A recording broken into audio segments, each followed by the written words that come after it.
کریں تو اللہ والوں جو ہم ہیں یعنی ہم لوگ ہیں جو گناہگار ہیں، استغفار سے ہمارے گناہ صاف ہو جاتے ہیں،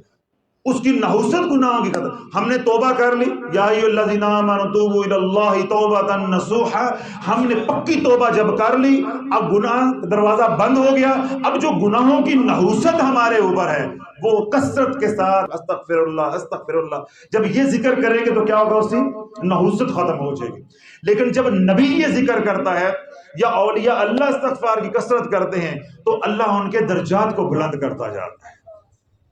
تو مختصر یہ کہ اگر بلندی درجات چاہتے ہو تو پھر بھی استغفار کرنا ہے، گناہوں کی معافی چاہتے ہو تو پھر بھی استغفار کرنا ہے،